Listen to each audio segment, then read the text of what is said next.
ॐ अज्ञानतिमिरन्धस्य ज्ञानाञ्जनशलाखया चक्षुरुन्मिलितं येन तस्मै श्रीगुरुवे नमः। नमो विष्णुपदाय कृष्णप्रेष्ठाय भूतले श्रीमते भक्तिवेदान्तस्वामिन् इति नामिने।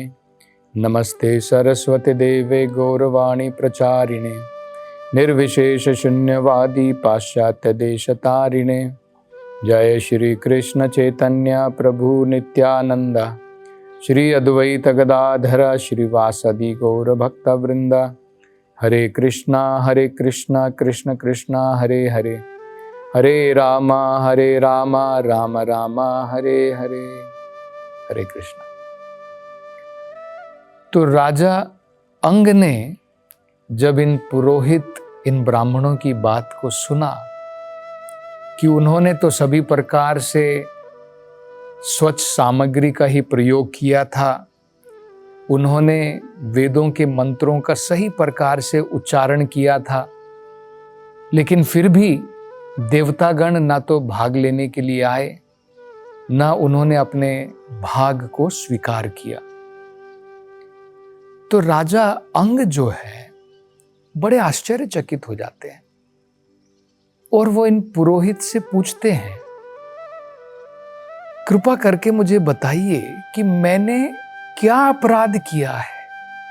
हो सकता है कि मैंने कुछ ना कुछ अपराध किया हो कि जिसके कारण ना तो देवतागण यहां पर इस यज्ञ में भाग लेने के लिए आए और ना ही उन्होंने अपना भाग जो है स्वीकार किया। तो उनमें से, इन ब्राह्मणों में, इन पुरोहितों में से जो मुख्य पुरोहित था, उसने कहा, हे राजा अंग, जैसा हम ज्योतिष शास्त्र के अनुसार देख सकते हैं, हमें तो तुम्हारे इस जीवन में कुछ भी पाप कर्म नहीं दिख रहा है। ना तुमने कभी अपने मन के अंदर में भी पाप कर्म के बारे में सोचा है। तो कलयुग में भगवान जो है बड़े दयालु हैं। पहले युगों में अगर व्यक्ति मन में भी पाप कर्म के बारे में सोचता था तो उसे पाप कर्म के फल भुगतने पड़ते थे। कलयुग में अगर हम मन में सोचते हैं लेकिन उसे करते नहीं हैं तो भगवान जो है क्षमा कर देते हैं। तो कह रहे हैं कि तुमने तो मन के अंदर में भी पाप कर्म नहीं सोचे, लेकिन वो कहते तुम्हारे ज्योतिष शास्त्र के अनुसार हम देख सकते हैं कि तुमने पिछले जन्म में कुछ ऐसे पाप कर्म किए हैं जिसके कारण तुम्हें पुत्र की प्राप्ति नहीं हुई है। तुमने कुछ ऐसे पाप कर्म किए हैं जिसके कारण तुम्हें कोई संतान की प्राप्ति नहीं है, किसी पुत्र की प्राप्ति नहीं हुई है। तो हम आपसे ये आग्रह करते हैं कि आपने जो ये यज्ञ यहां पर जो है इसकी तैयारी की है, इसी यज्ञ के द्वारा भगवान जो यज्ञेश्वर हैं, जो यज्ञ पुरुष हैं, उन्हीं भगवान की उपासना करो, ये इच्छा लेकर के कि मुझे पुत्र की प्राप्ति चाहिए। और भगवान जो यज्ञ पुरुष हैं, अगर वो संतुष्ट हो जाते हैं तो तुम्हें पुत्र की प्राप्ति जरूर होगी। और जब तुम भगवान के लिए संतुष्टि के लिए तुम यज्ञ करोगे तो ऑटोमेटिकली सभी देवतागण साथ में आएंगे भगवान के और अपने अपने जो है भाग को स्वीकार भी करेंगे। तो वो यहाँ पर आएंगे और उसके साथ में जो है अपने भाग को स्वीकार भी करेंगे। तो फिर जैसा बताया गया था, महाराज अंग ने वही किया। सभी सामग्रियों के साथ में भगवान विष्णु की आराधना की, यज्ञ पुरुष जिन्हें कहा जाता है। और जब इन पुरोहितों ने मंत्रों के उच्चारण के साथ में अग्नि के अंदर में जब आहुति डालनी प्रारंभ की तो तुरंत जो है उसमें से एक पुरुष जो है अग्नि में से प्रकट हुए। उन्होंने सफेद कपड़े पहने हुए थे और गले के अंदर में उन्होंने जो है स्वर्ण की माला धारण की हुई थी और उनके हाथ में एक सोने का मटका था। उस सोने के मटके के अंदर में एक विशेष खीर, दूध और चावल की बनी हुई खीर थी। तो महाराज अंग ने इन पुरोहितों से आज्ञा प्राप्त करने के बाद में वो खीर जो है प्राप्त की और खीर प्राप्त करने के बाद में भागवत में कहा है महाराज अंग जो है बड़े उदार थे। उदार दीही मतलब लिबरल जिसे कहते, बड़े उदार थे।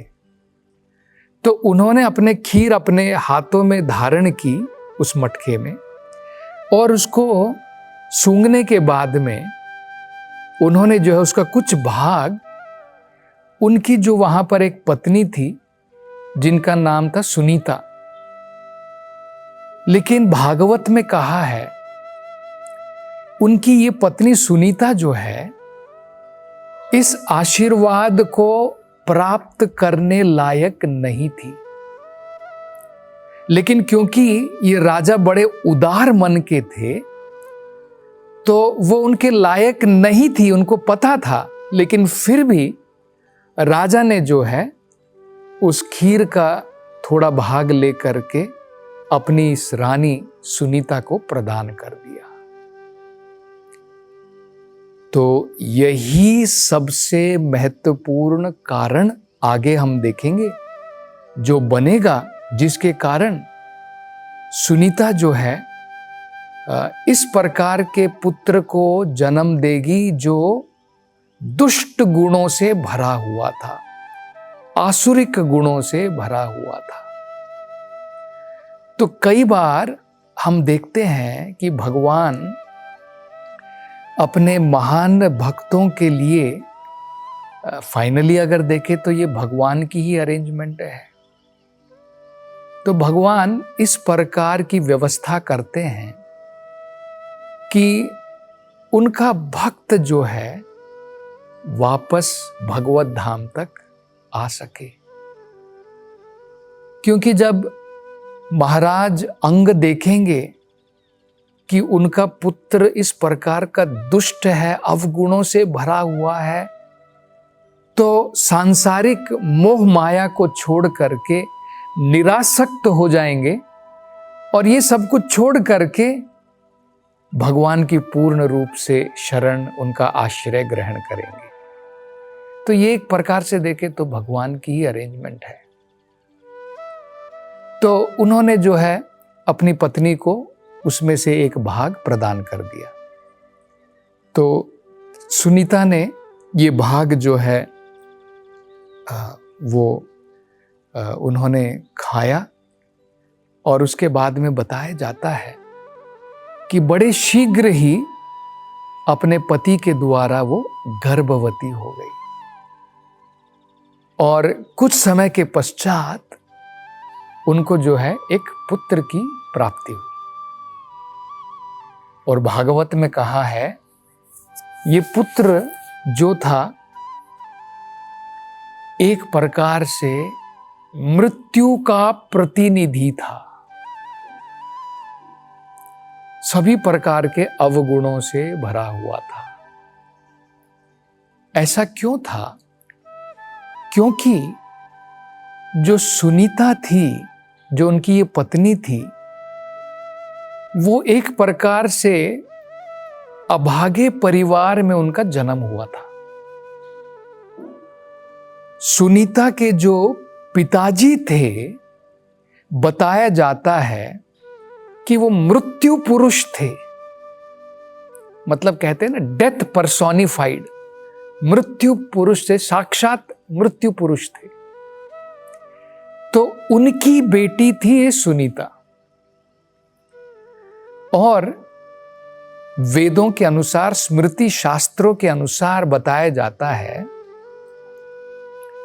नराणाम मातुला कार्यः।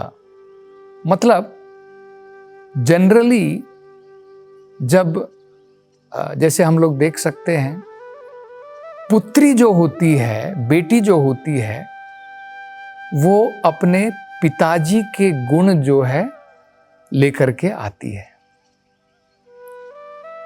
और पुत्र जो होता है वो अपने मां के गुण लेकर के आता है।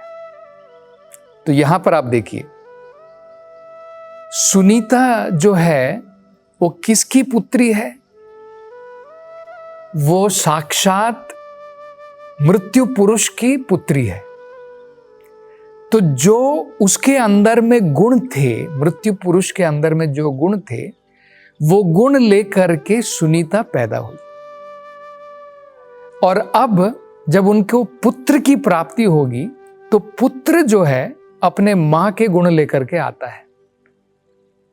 तो वही गुण अब जो है इनके पुत्र के अंदर में होंगे। तो इनके मतलब अब वेण जो जिन्होंने जन्म लिया, उनके अंदर में अपने नाना के गुण थे। उसी प्रकार के आसुरिक गुण बताए जाते हैं। इसलिए स्मृति शास्त्रों के अनुसार, ज्योतिष शास्त्रों के अनुसार कहा जाता है कि जब हम विवाह करें तो विवाह के समय में ज्योतिष शास्त्र को देखना महत्वपूर्ण होता है कि जिस घर में हम विवाह करना चाहते हैं, उनके गुण और हमारे गुण क्या वो मैच होते हैं, क्या उसकी बराबरी है। जैसे देवताओं के गुण होते हैं, असुरों के गुण होते हैं, तो ये उनका मिलन बड़ा महत्वपूर्ण होता है। अन्यथा हम बाद में देखते हैं कि अनेकों प्रकार की परेशानियां जो हैं लोगों को भोगनी पड़ती है। तो ये भी महत्वपूर्ण है। दूसरा एक और महत्वपूर्ण जो प्रसंग हम यहाँ पर समझ सकते हैं, देखिए भगवान ने महाराज अंग के लिए जो है डबल दो प्रकार की व्यवस्था की, जिसके द्वारा महाराज अंग अपने परिवार में मग्न होकर के, भगवान को भूल करके केवल भौतिकतावाद में ना लगे रहें। इसलिए भगवान ने उनको इस प्रकार की पत्नी भी प्रदान की, जिसके अंदर में अनेकों प्रकार के अवगुण थे, जो मृत्यु पुरुष की पुत्री थी, और उस प्रकार से जो है उसका जन्म हुआ था। और उसके बाद में पुत्र की भी जो है इस प्रकार की प्राप्ति हुई, जो अवगुणों से भरा था, दुष्ट था, आसुरिक गुण जिसके अंदर में थे। तो बाकी लोगों के लिए तो भगवान जो उनकी इच्छा है भगवान पूर्ण करते हैं, लेकिन देखिए भक्त की इच्छा भगवान अलग प्रकार से पूर्ण करते हैं, जो भक्त की भलाई के लिए होता है। तो ये भगवान भगवत गीता में देखिए बताते हैं, ये यथा माम प्रपद्यन्ते तांस्तथैव भजामि हम। जो जिस प्रकार की इच्छा करता है मैं उस प्रकार की इच्छा पूर्ण करता हूँ। लेकिन भक्तों के लिए भगवान कहते ददामि बुद्धि योगम तम येन माम उपयान्ति ते। भक्तों के लिए मैं ऐसी व्यवस्था करता हूँ कि अंत में किसी न किसी प्रकार से वो मेरे पास मेरा आश्रय, मेरी शरण लेने के लिए आ जाए। तो ये भगवान की ही एक प्रकार की व्यवस्था थी। तो आगे बताया जाता है, जब इस बच्चे ने जन्म लिया, जन्म लेने के बाद में जब वो छोटा था, बड़ा क्रूर बताया जाता है। कैसे? जब वो जंगल में शिकार करने के लिए जाता था, तो अपनी तीर कमान के द्वारा अनेकों प्रकार के पशुओं को बड़ी बेरहमी के साथ में मार गिराता था। तो क्षत्रियों को तो बताया जाता है कि उनको परमिशन है कि वो शिकार कर सकते हैं, लेकिन जनरली वो शेर का बड़े ही जो बलशाली जानवर होते थे उसका शिकार करते थे, खाने के लिए नहीं। केवल जिस प्रकार से आज भी हम लोग देखते हैं कि दवाइयाँ बनाने से पहले, वैक्सीन बनाने से पहले, मनुष्यों को देने से पहले जानवरों पर प्रयोग किया जाता है, एक्सपेरिमेंट किया जाता है।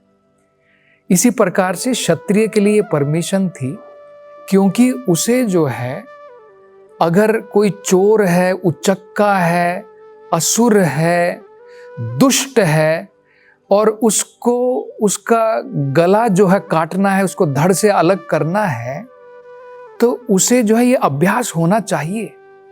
ऐसा नहीं कि वो युद्ध भूमि में गया और देख करके कांप करके, खून देख करके कांप गया और भाग करके वापस लौट आया, वो क्षत्रिय नहीं कहलाता है। तो उस प्रकार की ट्रेनिंग देने के लिए मात्र जो है उसे शिकार करने की परमिशन होती थी। लेकिन वेण जो है बड़ी बेरहमी के साथ में जानवरों की हत्या करता था। और यह भी बताया जाता है कि अपने बचपन में जब अपने दोस्तों के साथ में खेलता था, खेल खेल में अगर उसका जो है कुछ झगड़ा हो जाता था, अपनी तलवार निकाल करके अपने दोस्त को भी मार गिराता था। तो इस प्रकार के जो है अवगुणों से वो भरा हुआ था। तो और आगे जो है इस विषय में क्या बताया गया है उसकी चर्चा हम अगली कथा में करेंगे। हरे कृष्ण।